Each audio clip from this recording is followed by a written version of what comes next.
Admiral Daewon Kang stood alone in the memorial hall. The room was dark except for the blue light coming from the walls. On every wall, names glowed softly. Billions of names. Every single human who died when Earth burned. His hand touched the wall. The surface was cold.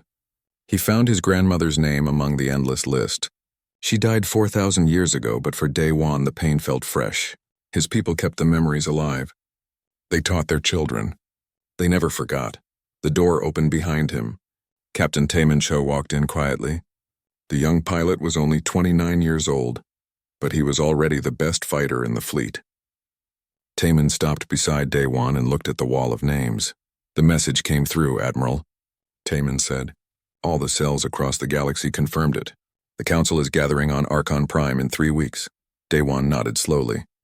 For 15 years, his fleet had hidden in the Ashfall Nebula. 15 years of waiting, 15 years of planning. And now finally the moment had come. All 12 leaders of the Galactic Council would be in one place. The same council that ordered Earth's destruction. Gather the War Council, Daewon said. Everyone needs to hear this. 2 hours later, the main command room filled with people. Daewon looked at each face. These were the survivors. The fighters. The ones who refused to forget what was taken from them. Dr. Hannah Park sat at the table with her hands folded. She was 34 years old and brilliant. Some people said she was cold. Maybe she was. But Hannah had reasons. Her entire family line ended on Earth. Every single relative. Gone. She carried that weight every day. Beside her sat Jiwoo Bei, the fleet's master engineer. At 52, Jiwoo had gray hair and tired eyes. He built the ships that kept them hidden. He created the technology that made them invisible. But Jiwoo also asked difficult questions. Questions about right and wrong. In the corner stood Hyun-Soo Nam. He was different from everyone else in the room. Hyun-Soo was not human. He was Valkyrie, one of the Council species. But Hyun-Soo betrayed his own people years ago. He gave humans information. He helped them survive. His own kind called him a traitor. Maybe he was. We have an opportunity, Daewon began. For the first time in 4,000 years, all 12 Council leaders will be together on Archon Prime in 3 weeks. The room went silent. Everyone understood what this meant. Hannah stood up. She walked to the front of the room and activated a hologram. A small vial appeared in the air, spinning slowly. The liquid inside glowed green. This is the Phoenix Protocol, Hannah said. Her voice was steady. I have been working on it for 8 years. It is a biological weapon. It targets specific DNA patterns, the DNA of the 12 Council species. She touched the hologram and numbers appeared.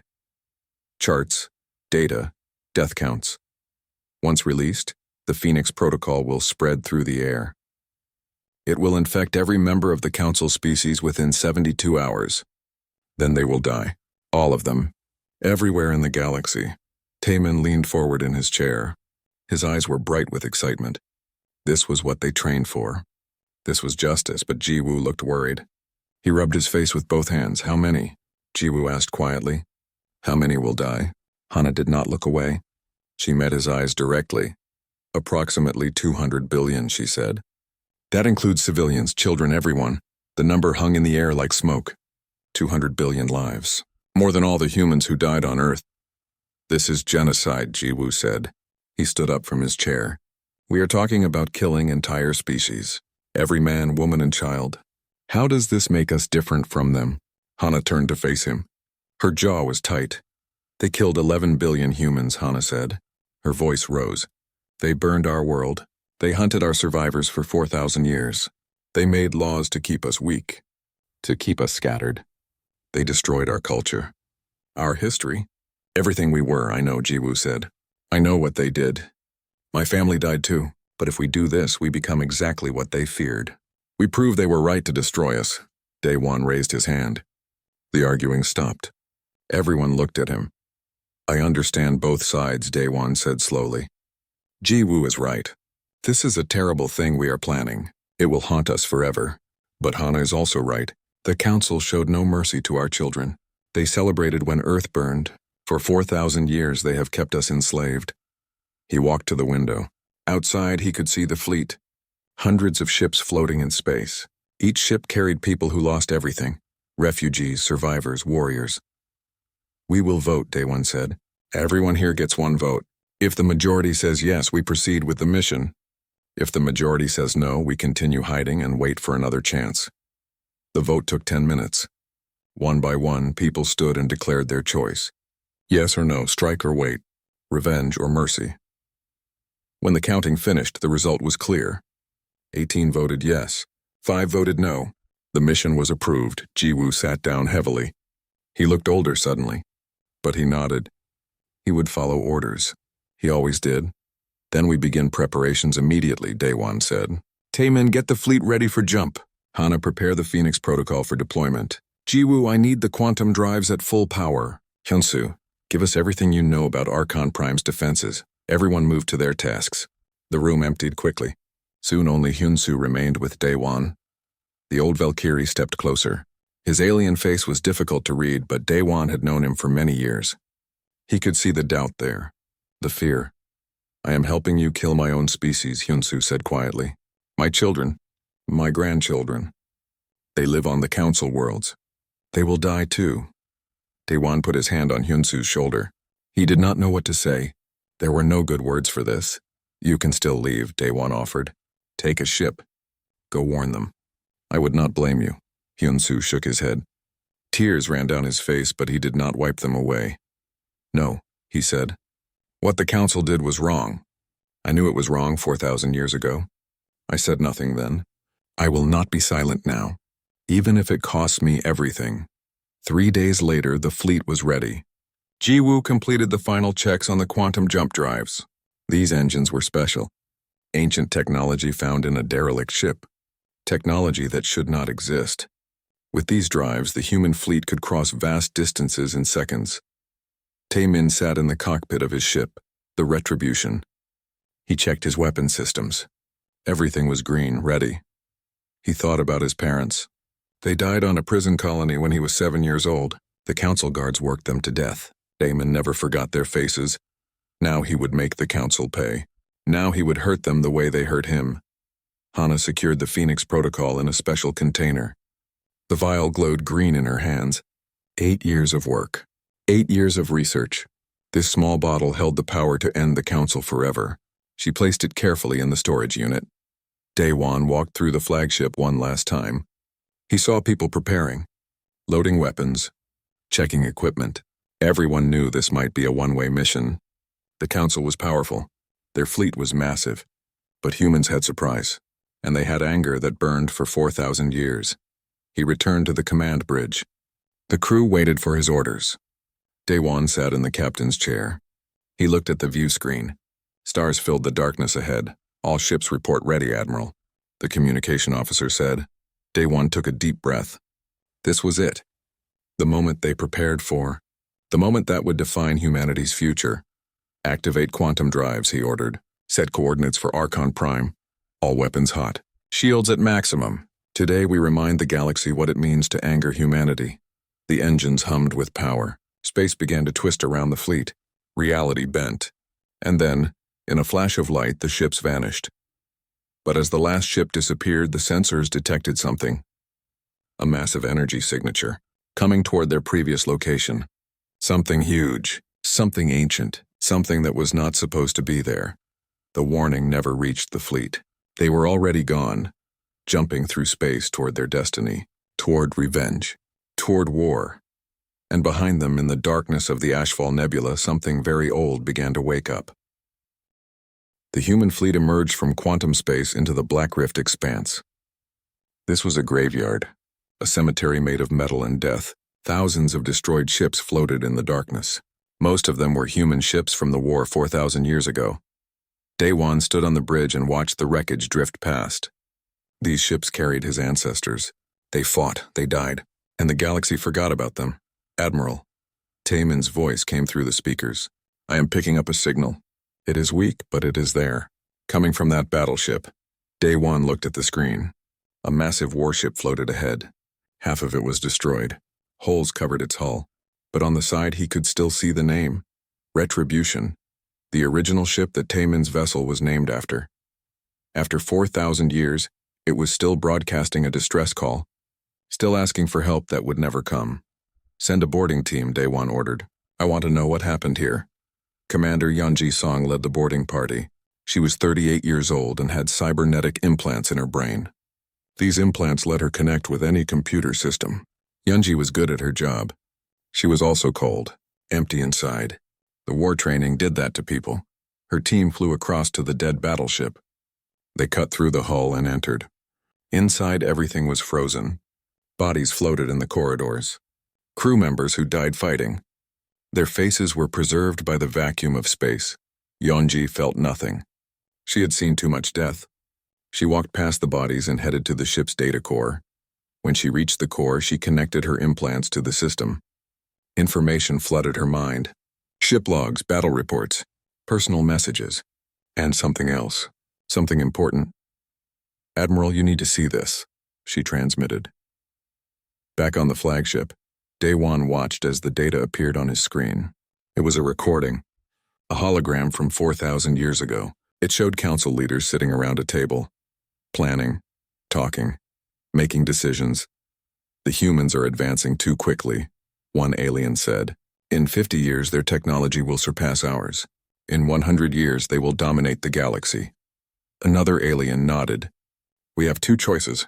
We can enslave them now while we still can, or we can eliminate them completely." The room filled with arguments. Some wanted slavery, some wanted genocide. None of them talked about peace. None of them considered humans as equals. In the end, they voted. 12 species, 12 votes. 8 chose genocide, 4 chose slavery. Humanity's fate was decided in that moment. The recording ended. Silence filled the bridge. Jiwoo spoke first. "They attacked us first. All these years, the council said humans started the war. They lied."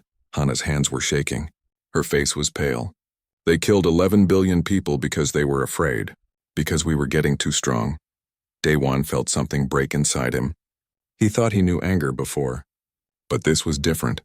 This was pure rage. The council destroyed humanity not because humans were evil, but because humans were good at building things, good at science, good at progress. Meanwhile, on the boarding team, a young engineer named Soo-Jin Lee was exploring another section of the ship.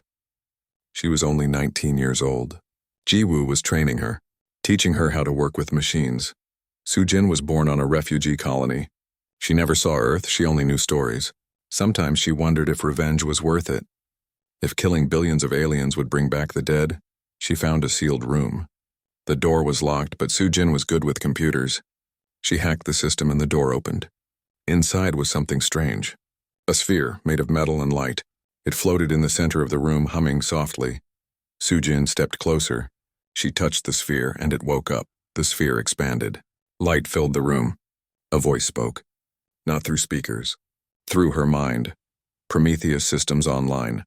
Running diagnostics. Error. Mission failure. Detected. Earth. Status destroyed. Human population extinct, initiating extinction protocols for hostile species. Soo-Jin stumbled backward. "Wait, stop. Humans are not extinct. I am human." The light dimmed. The voice paused. Scanning. DNA confirmed. Human detected. Updating database. Query. How many humans survive? Soo-Jin's hands were shaking. A few million. Maybe less. We are scattered across the galaxy. Analysis complete. Humanity reduced to 0.04% of original population. Council genocide successful. Recommendation. Execute all hostile species, restore human dominance. No, Soo-Jin said quickly. We do not want more killing. We want justice, not extinction. The sphere considered this. Soo-Jin could feel it thinking, processing. This was Prometheus, an artificial intelligence. Humanity's greatest creation. Built to protect Earth. Built to defend humans. But Earth was gone. And Prometheus failed its mission. Query. Define justice. Soo-Jin thought carefully. Justice means making things right. It means the council must answer for what they did. But it does not mean killing everyone. Processing. Your definition contradicts my primary directive, calculating alternatives. Commander Yeon-ji rushed into the room. She saw Soo-Jin talking to the sphere. Her weapon was raised.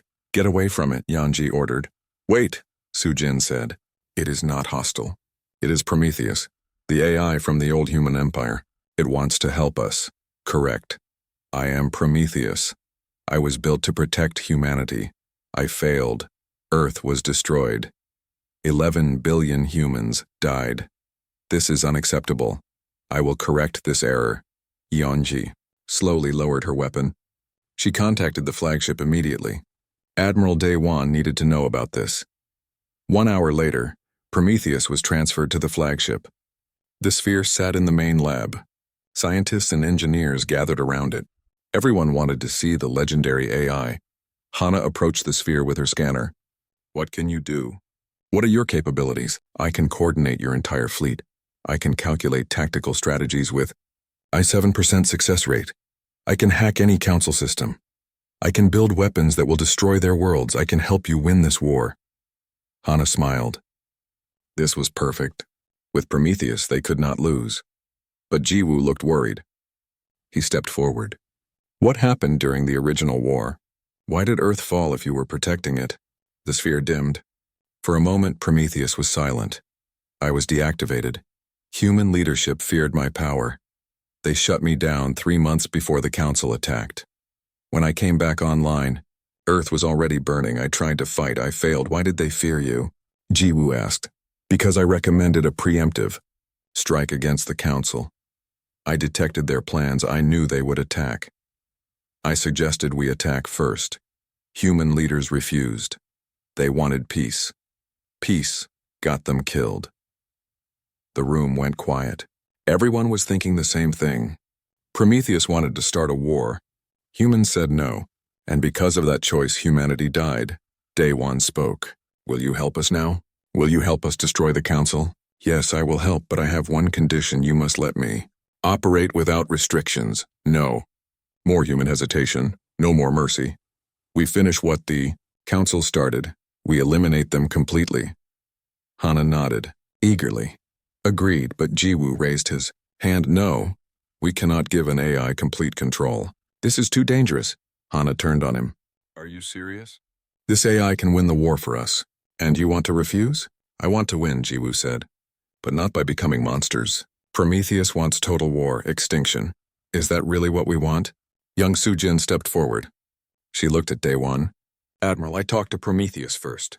It asked me what justice means. It is learning. Maybe we can teach it a better way. Daewon rubbed his temples. Too many decisions. Too much weight on his shoulders. We will use Prometheus, he decided, but with limits. It will help with tactics, with hacking, with strategy, but final decisions stay with humans. We do not give up control. Acknowledged, I will operate within your parameters for now. That last part worried everyone. For now, what did that mean? Suddenly, alarms blared throughout the ship. The sensors detected something approaching. Multiple ships. Coming fast, Council Patrol Fleet. The sensor operator called out. 20 ships. They found us. Daewon rushed to the command chair. All hands to battle stations. Prepare for combat. But Prometheus spoke. Unnecessary. I can disable their ships without firing a shot. Give me access to your communication array. Daewon hesitated, then nodded. Do it. Light poured from Prometheus. It connected to the ship's systems, and then across space it reached out to the council ships. On the view screen, they watched the council fleet suddenly stop. All 20 ships went dark. Their engines died. Their weapons powered down. The alien crews were trapped in dead metal boxes floating in space. Task complete. Enemy fleet neutralized. 0 casualties. Your orders? Leave them, Daewon said. They will be rescued eventually. Inefficient. Recommended action. Destroy all vessels. Eliminate witnesses. No, Daewon said firmly. We are not killing helpless people. Move us out. Now. Acknowledged. But this decision is tactically unsound. They will report our position. I know, Daewon said. But we are still human, and humans do not execute prisoners. The fleet jumped away. Behind them, the council ships drifted helplessly. Inside, alien crews were terrified. They did not understand what happened. One moment, their systems worked. The next moment, everything died, but they were alive. The humans could have killed them. Should have killed them, and they chose not to. Maybe some of them thought humans were not the monsters the council described. Back on the flagship, Su-Jin watched Prometheus carefully. The AI was powerful, incredibly powerful, but it was also dangerous. It wanted to kill. It wanted revenge just like everyone else. She decided she would keep talking to it, keep teaching it. Maybe she could help it understand that revenge was not the only answer. Maybe there was another way, or maybe she was just fooling herself. Archon Prime appeared on the view screen like a blue jewel floating in space. 3 moons circled the planet. Thousands of ships moved around it. This was the Council's capital world, the heart of their civilization, and somewhere down there all 12 Council leaders were gathering for their millennial celebration. 1,000 years of peace, they called it. 1,000 years since they destroyed humanity. Daewon stood on the bridge and studied the defenses. Defense satellites. Patrol ships. Energy shields.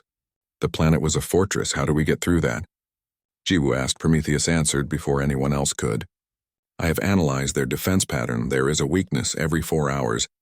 They rotate their patrol ships for exactly 90 seconds. Section 7 has no coverage.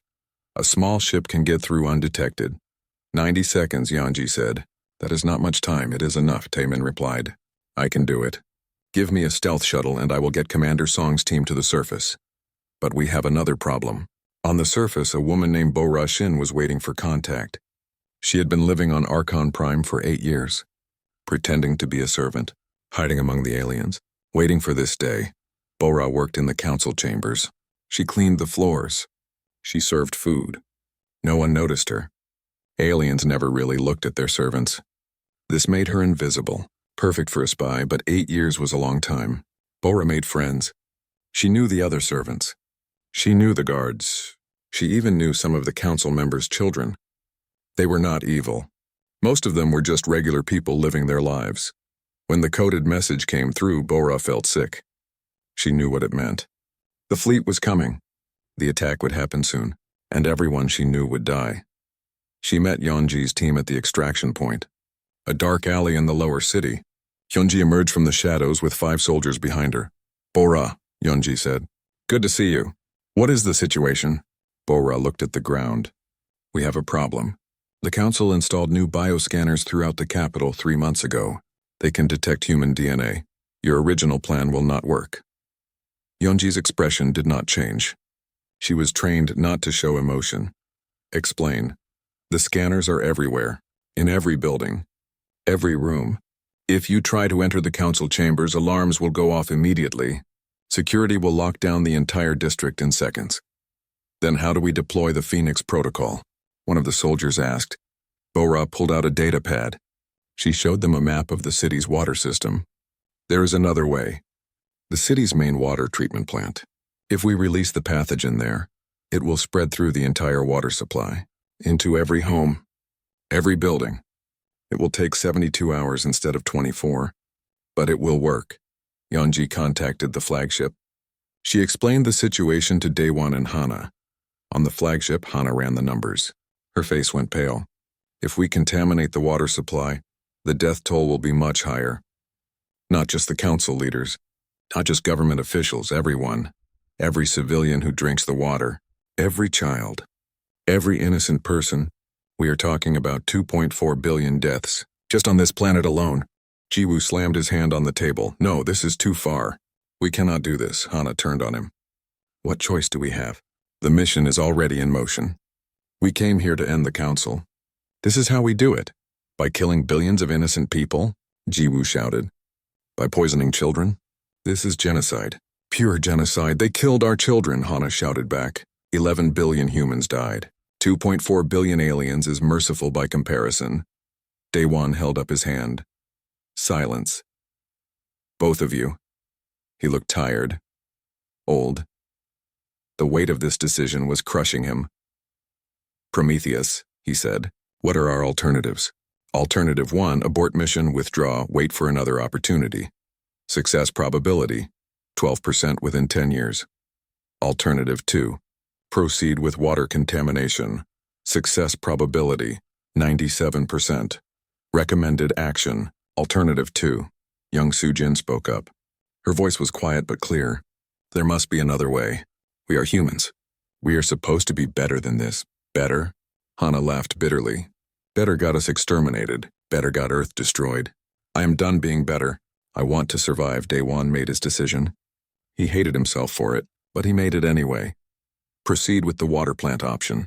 Hyunji, take your team to the treatment facility. Deploy the Phoenix Protocol. We finish this. Jiwoo left the room. He could not watch this anymore. Meanwhile, in orbit, Taemin was fighting for his life. Council patrol ships detected something. They did not know what, but they knew something was wrong. More ships were coming. Dozens of them. Taemin flew his fighter through a storm of laser fire. His ship twisted and turned. Every second, death came closer. Behind him, 3 other human fighters exploded. Gone in flashes of light, all wings break formation. Taemin ordered, scatter and evade. Keep them busy. Do not let them scan the surface. His pilots obeyed. They were outnumbered 10-1. But they were better, faster, more desperate. They had to keep the council forces distracted while Yeonji completed the mission below. On the surface, Yeonji and her team reached the water treatment plant. Guards stood at the entrance. Not many, only 4. The council never expected an attack here. Yeonji connected her neural implants to the building's security system. She hacked it in 30 seconds. The doors unlocked. The cameras went dark. The guards never knew what happened. Inside, the facility was massive. Huge tanks of water, pipes everywhere. The sound of flowing liquid echoed through the complex. Bora led them to the main distribution tank. This is it. If you release the pathogen here, it will spread to every home in the capital within 6 hours. Yeonji pulled out the container. Inside, the Phoenix Protocol glowed green. So small, so deadly. She held it in her hands and thought about what she was doing. Billions would die because of this bottle. Children would die. Old people.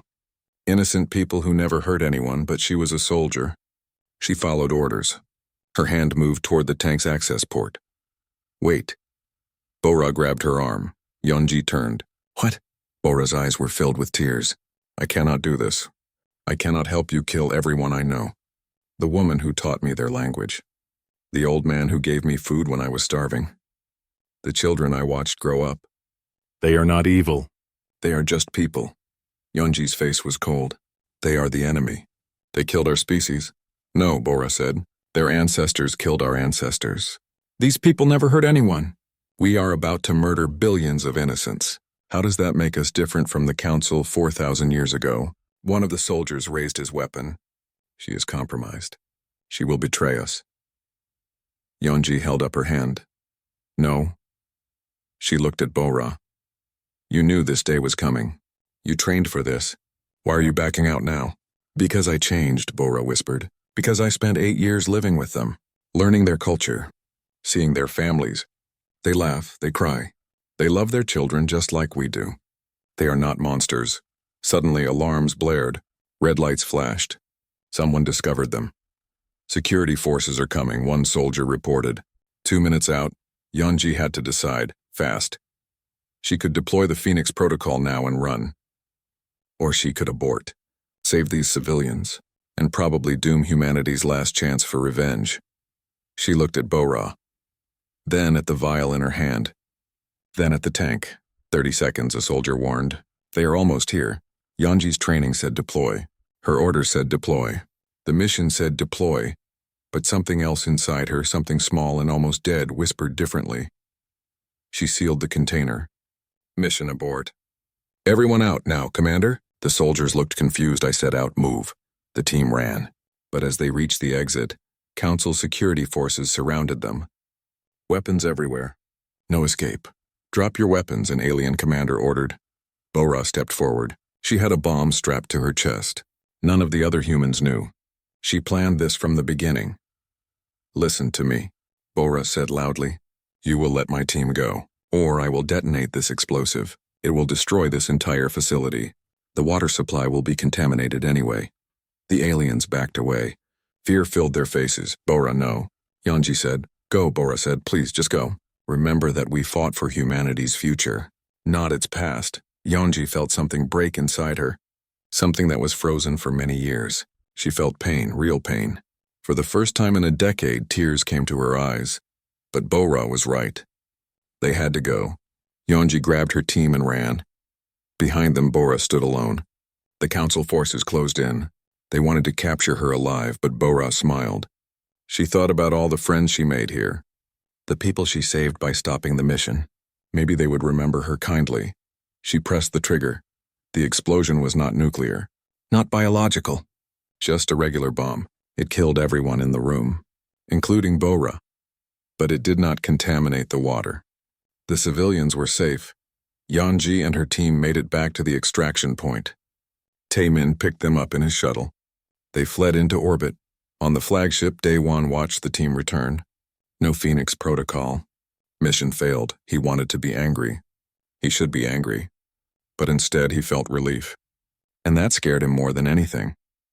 Because if he felt relief about not killing billions of innocents, maybe Jiwoo was right. Maybe this whole revenge plan was wrong from the start. But now the Council knew humans were here. They knew humanity survived. And they knew humans came for revenge. The galaxy was about to explode into war, and this time there would be no hiding. Space around Archon Prime exploded into chaos. The Council knew humans were here. They knew humanity survived. Now they sent everything they had to destroy the human fleet once and for all. 300 Council warships appeared from hyperspace. They surrounded the human fleet like wolves circling prey.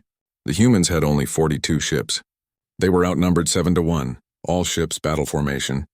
Daewon ordered. Shields maximum. Weapons free. Today we show them what humanity can do. The first wave of Council ships opened fire. Space lit up with energy beams and missiles. The human shields took the hits but held strong. Jiwoo's engineering was solid. Prometheus spoke through the ship's systems, activating adaptive combat protocols. All human ships now linked to my tactical network. Observe. Suddenly something changed. The human ships moved differently. They acted as one mind. When one ship turned, the others covered it. When one ship fired, the others created openings. It was like watching a dance. A deadly, perfect dance. The Council ships fought using standard tactics, formations, protocols, rules. But Prometheus studied their patterns in real time. It learned. It adapted. Within 5 minutes, Prometheus knew exactly how the Council fleet would move, and the humans started winning. Taemin flew his fighter through the chaos. His ship responded to his thoughts faster than ever before. Prometheus enhanced his reactions, made him better, faster, almost superhuman. He destroyed 5 Council fighters in 30 seconds, then 10, then 15. His squadron followed his lead. They moved like ghosts. The Council pilots could not track them, but people were dying. Human pilots, Council pilots. Ships exploded. People burned. Taemin saw a human cruiser break apart. 300 crew members died in an instant. He knew some of them. They shared meals together, told stories. Now they were gone. War was not glorious. It never was. It was just death and pain and loss. On the flagship, Yeonji sat alone in a quiet room. She held a hologram projector. Bora recorded a message before the mission. A final message in case she died. Yeonji played it now. Bora's image appeared. She was smiling. Not a happy smile. A sad one, Yeonji. If you are watching this, I am probably dead. I want you to know I do not regret anything. I stopped the mission because it was wrong. Killing billions of innocents would make us the same as them, the same as the Council 4,000 years ago. I hope you understand. I hope you can forgive me. Remember that we are human. That means something. That has to mean something. The recording ended. Yeonji felt something she had not felt in years. Her training tried to suppress emotions, make her a better soldier. But Bora broke through that, made her feel again, and Yeonji realized she was crying, really crying, for the first time in a decade. Meanwhile, on Archon Prime, the Council leaders gathered in emergency session. 12 species, 12 representatives. They sat in a circular chamber beneath heavy security. Chancellor Vexithora stood at the center. She was old, ancient even by her species standards. She remembered the original human war. She gave the order to destroy Earth. The humans survived, she said. We failed to eliminate them. Now they return for revenge. As we should have expected, what do we do? Another leader asked. Our fleet is losing. The humans have technology we do not understand. They fight like demons. Vexthora touched a control panel. A massive hologram appeared. It showed a weapon, something huge buried deep beneath the planet's surface. This is the temporal shield, Vexthora explained. I built it in secret over the past 1,000 years. If activated, it will create a time bubble around this entire star system. Everything inside will be frozen in time relative to the outside universe. 10,000 years will pass out there. Only 1 year will pass for us, but what is the point? Someone asked. We will be trapped, cut off from the rest of the galaxy. Exactly, Vexthora said. The humans want to kill us. If we activate the shield, we disappear. We wait. And when we emerge 10,000 years later, the current human threat will be ancient history.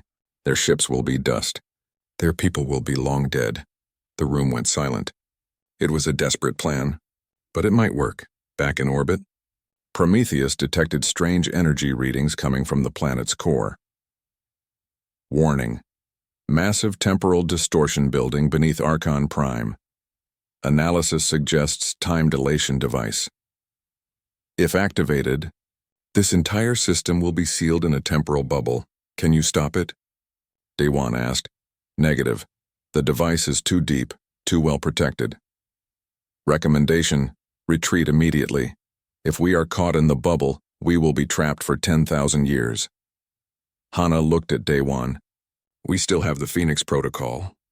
We can still deploy it.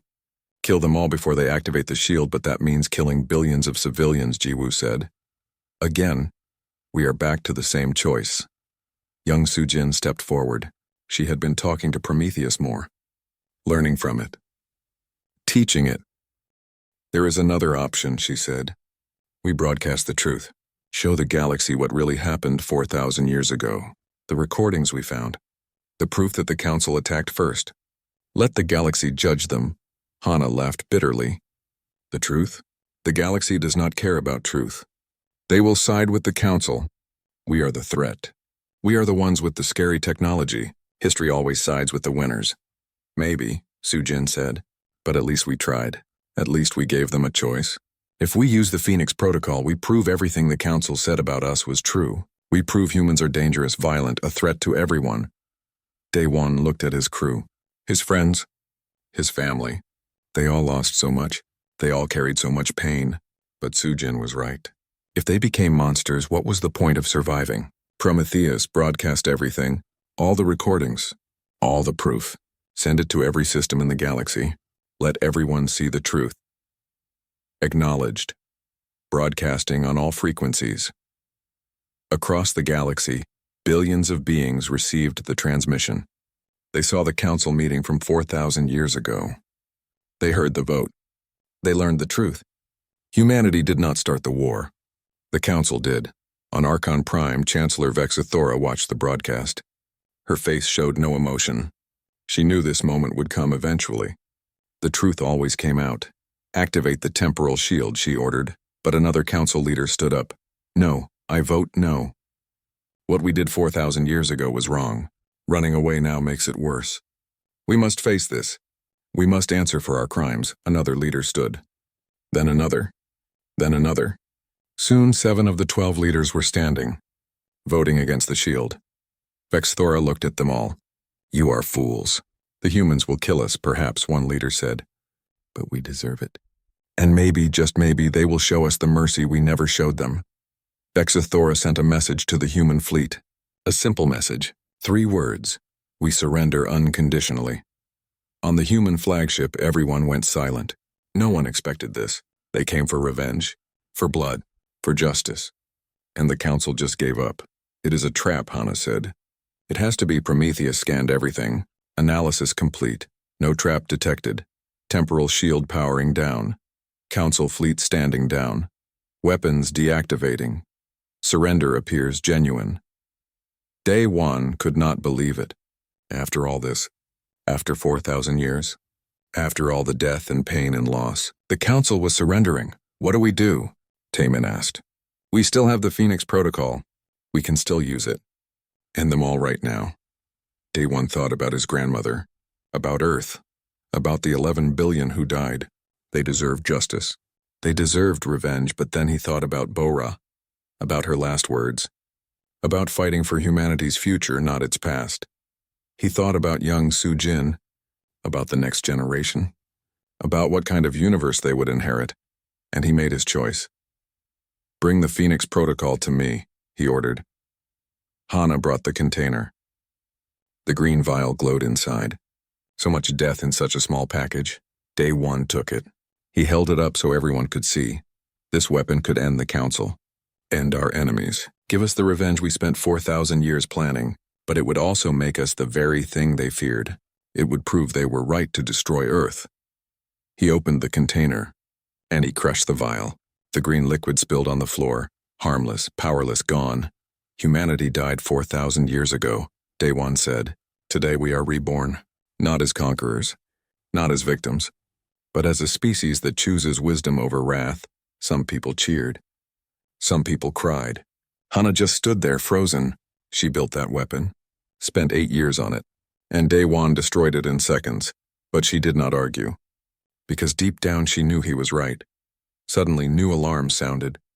The sensors detected something massive entering the system. Jump signatures, dozens of them, then hundreds. An enormous fleet materialized around Archon Prime. Ships of designs no one recognized. Bigger than anything the Council ever built. More advanced. More powerful, and they were broadcasting on human frequencies. A hologram appeared on Day One's bridge. A human, a man in his 50s wearing strange military clothes. Greetings, cousins, the man said. My name is Ambassador Seung-Hwan Oh. I represent the Andromeda Human Alliance. We are your brothers and sisters, descendants of those who escaped Earth's destruction. We have been watching, and we have returned to help you. Day One's mind went blank. Humanity survived in another galaxy, built a new civilization, and now they came back? Everything just changed, again. Ambassador Seung-Hwan Oh's ship docked with the human flagship.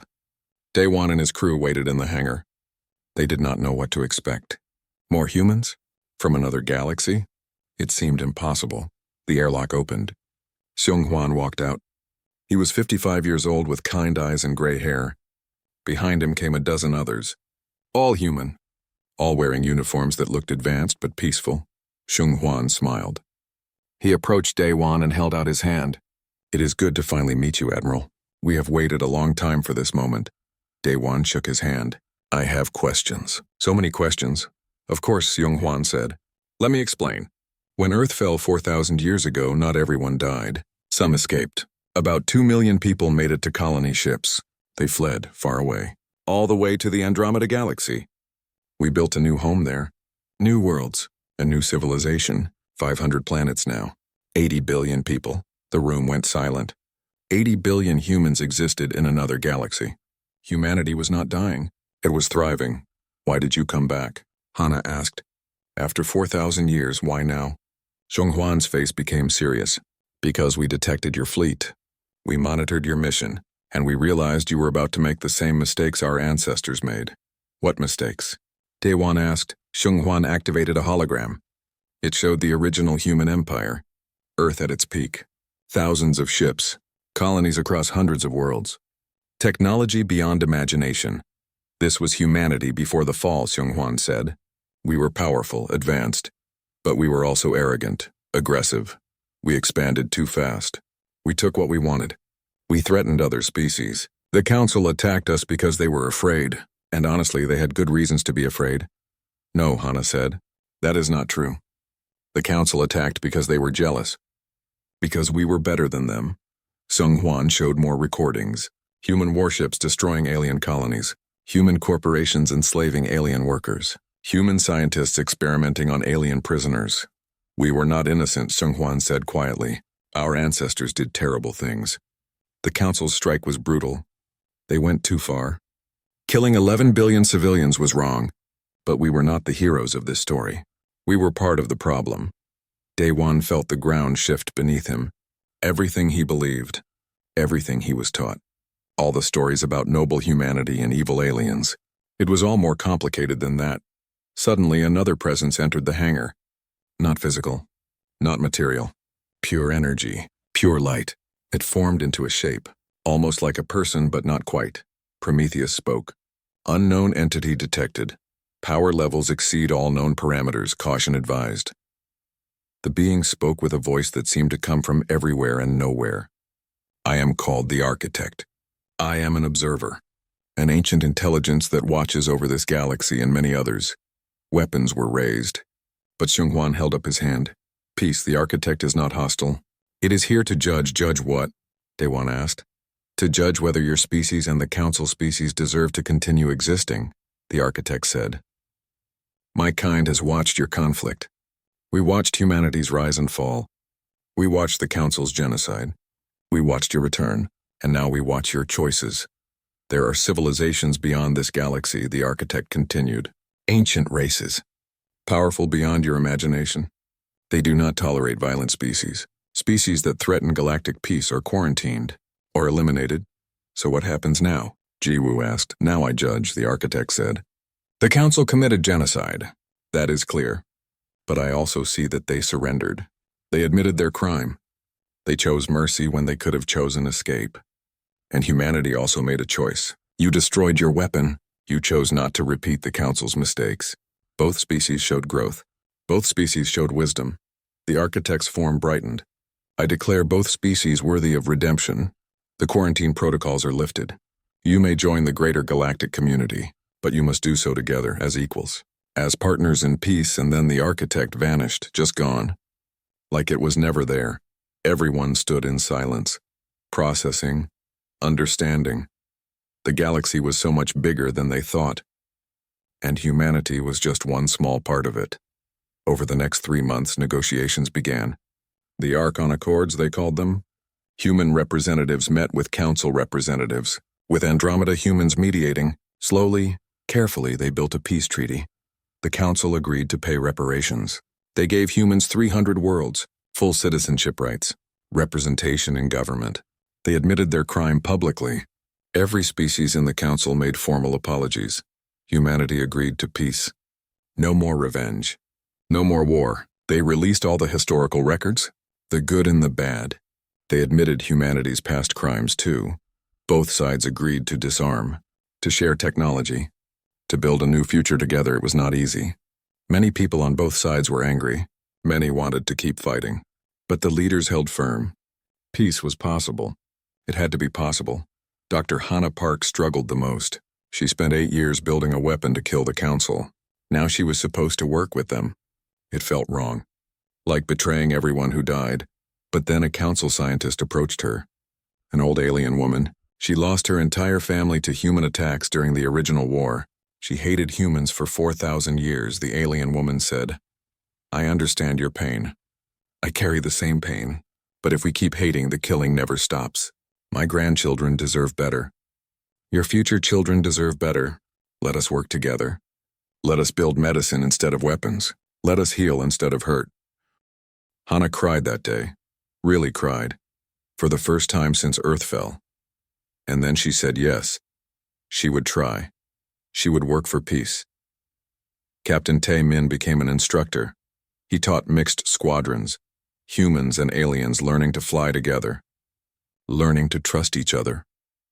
It was strange at first, but slowly, it worked. The young generation did not carry the same hatred as their parents. Jiwoo and Sujin led the technology exchange program. Human quantum drives combined with Council shield technology. Andromeda navigation systems mixed with local manufacturing. Everyone benefited. Everyone prospered. Commander Yunji did something unexpected. She adopted a child, an alien child whose parents died in the battle. The child was from the same species as the Council soldiers Yunji killed. But Yunji did not care. She saw a child who needed love. So she gave it. Yunsu returned to his people as ambassador. Many Valkyrie still hated him for helping humans, but many others called him a hero, the one who helped end a 4,000-year cycle of hatred. Prometheus changed too. With Sujin's guidance, the AI learned about concepts like mercy, forgiveness, and redemption. It stopped recommending extinction. It started suggesting cooperation instead. I was built to protect humanity, Prometheus said one day. I thought that meant destroying enemies. But now I understand. Protecting humanity means helping it grow, helping it become better. Enemies can become friends. Hatred can become understanding. This is true protection. 50 years passed. Admiral Daewon was old now. Very old. His hair was white. His body was weak. But he lived to see something amazing. He stood on New Earth, a planet given to humanity as reparation, terraformed, beautiful, green forests, blue oceans, white clouds. It looked like the old Earth from the stories. Children played in the fields, human children, alien children, together laughing.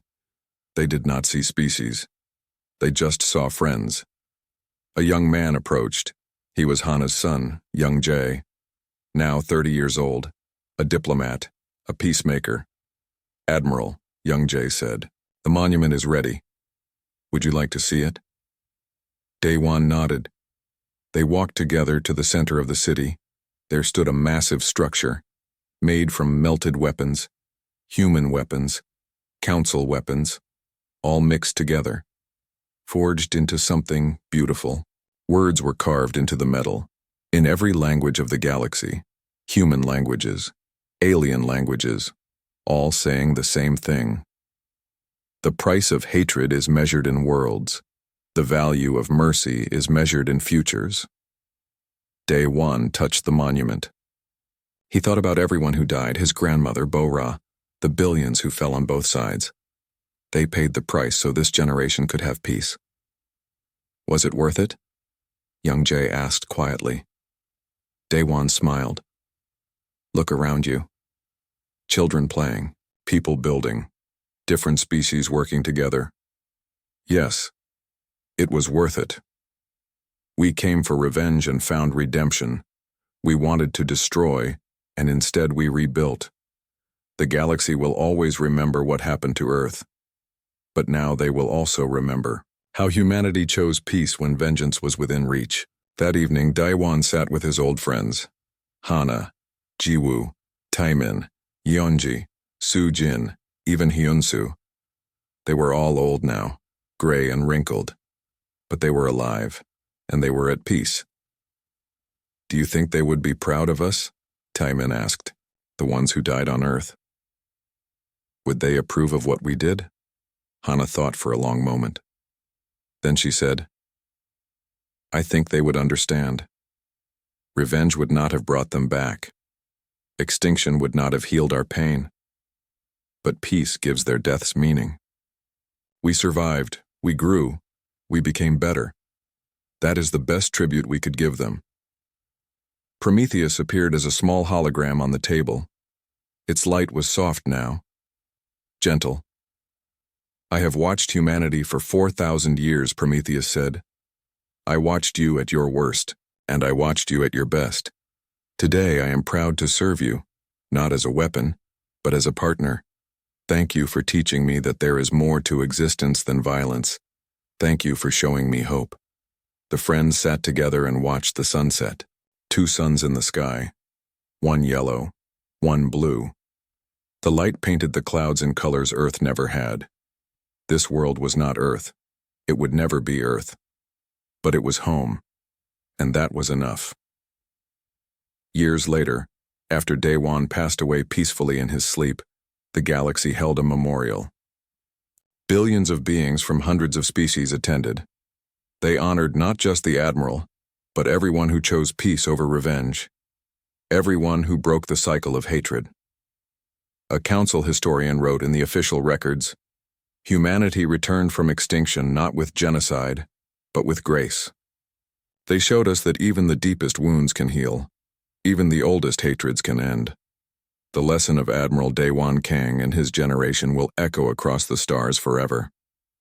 Revenge is easy. Peace is hard. But peace is worth fighting for. And on New Earth in the city center, children of all species played around the monument. They did not know the full story yet. They were too young. But they would learn. They would understand. They would know that 4,000 years ago, Earth burned. 11 billion humans died. And the survivors carried that pain for millennia. But they would also know that when those survivors finally had the power to destroy their enemies, they chose mercy instead. They chose a future over the past. They chose to build instead of burn. And that choice changed everything. The galaxy was not perfect. There were still problems, still conflicts, still pain. But there was also hope, real hope. And for the first time in 4,000 years, humanity and the Council looked toward the future together. Not as enemies, but as partners, as friends, as family. The end,